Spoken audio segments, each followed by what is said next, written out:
it's Anuradha ma'am here. Welcome to my YouTube channel Made Concept Easy. आज मैं नया chapter शुरू कर रही हूँ साइकोलॉजिकल डिसऑर्डर्स। साइकोलॉजिकल डिसऑर्डर्स का मतलब होता है मेंटल इलनेस, मानसिक बीमारियां। इस चैप्टर में हम ह्यूमन के एबनॉर्मल बिहेवियर के बारे में स्टडी करेंगे।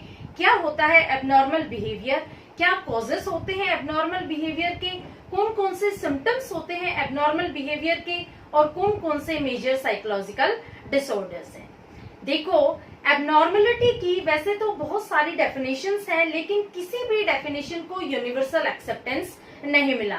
ज्यादातर डेफिनेशन में कुछ कॉमन फीचर्स हैं जिन्हें हम 4Ds के नाम से जानते हैं।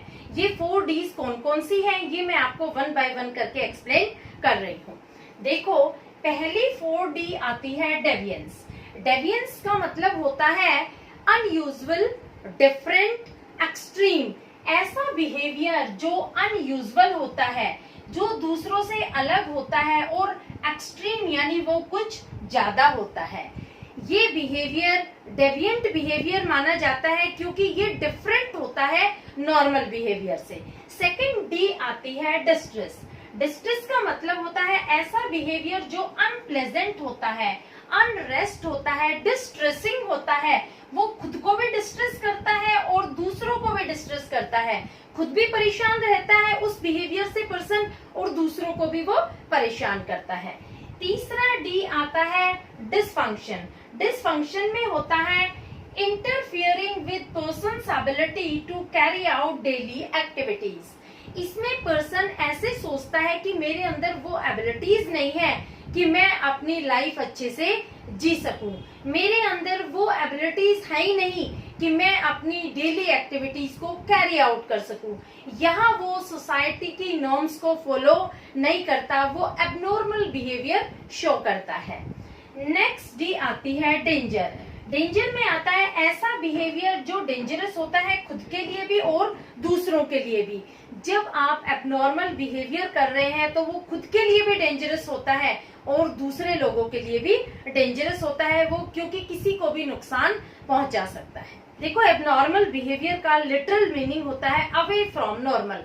ऐसा बिहेवियर जो नॉर्मल बिहेवियर से दूर होता है, नॉर्मल बिहेवियर से डिफरेंट होता है। हमने कुछ आइडियल मॉडल बनाए हैं, कुछ इवन मॉडल बनाए हैं, और जो ह्यूमन उन आइडियल मॉडल के अकॉर्डिंग बिहेव नहीं करता उसे हम कहते हैं एबनॉर्मल बिहेवियर।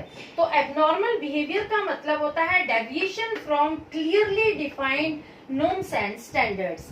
जो नॉर्म्स, जो rules and regulations clearly defined है, उनके अकॉर्डिंग जो पर्सन एक्ट नहीं करता उसे एबनॉर्मल बिहेवियर में कंसिडर किया जाता है। अब देखो, नॉर्मल और एबनॉर्मल बिहेवियर को डिस्टिंग्विश करने के लिए कुछ अप्रोचेस दिए हैं। Approaches used in distinguishing normal and abnormal behaviour. कौन कौन से ऐसे अप्रोच हैं जिनसे हम नॉर्मल और एबनॉर्मल बिहेवियर को अलग अलग कर सकते हैं। पहला अप्रोच आता है डेविएशन फ्रॉम सोशल नॉर्म्स। देखो, हर सोसाइटी के कुछ नॉर्म्स होते हैं, कुछ रूल्स होते हैं, कुछ रेगुलेशंस होते हैं जो हर इंडिविजुअल को फॉलो करने होते हैं जो उस सोसाइटी में रहता है।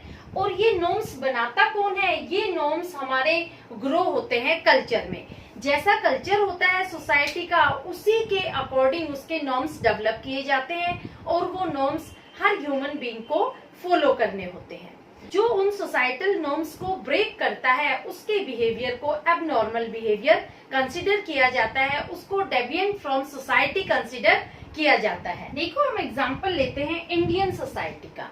हमारे यहाँ इंडिया का कल्चर क्या है कि हम फैमिली को इम्पोर्टेंस देते हैं, रिलेशनशिप को इम्पोर्टेंस देते हैं। हमारे यहाँ कॉपरेशन से लोग रहते हैं, एक दूसरे के साथ म्यूचुअल अंडरस्टैंडिंग, शेयरिंग और केयरिंग की हैबिट यहाँ डेवलप होती है।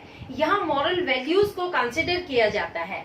तो कॉपरेशन, फैमिली वैल्यूज को जो कंसिडर करता है उसे यहाँ एक्सेप्ट किया जाता है, और जो यहाँ एग्रेशन दिखाता है उसे यहाँ एक्सेप्ट नहीं किया जाता। जबकि जो वेस्टर्न कंट्रीज हैं वहां पर ज्यादा इम्पोर्टेंस दिया जाता है असर्टिवनेस को, कंपटीशन को।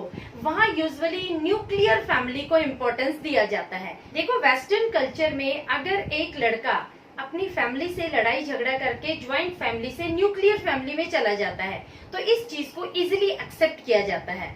बल्कि इंडियन कल्चर में अगर कोई अपने पेरेंट्स से झगड़ा करके ज्वाइंट फैमिली से न्यूक्लियर फैमिली में जाता है तो उसके इस एग्रेशन को एक्सेप्ट नहीं किया जाता। हर सोसाइटी की अलग अलग वैल्यूज होती हैं, अलग अलग नॉर्म्स होते हैं। जब सोसाइटी की वैल्यूज चेंज होती है, नॉर्म्स चेंज होते हैं, तो वहाँ एबनॉर्मल बिहेवियर की डेफिनेशन भी चेंज हो जाती है। क्लियर? अब देखो सेकंड अप्रोच आता है माल अडेप्टिव।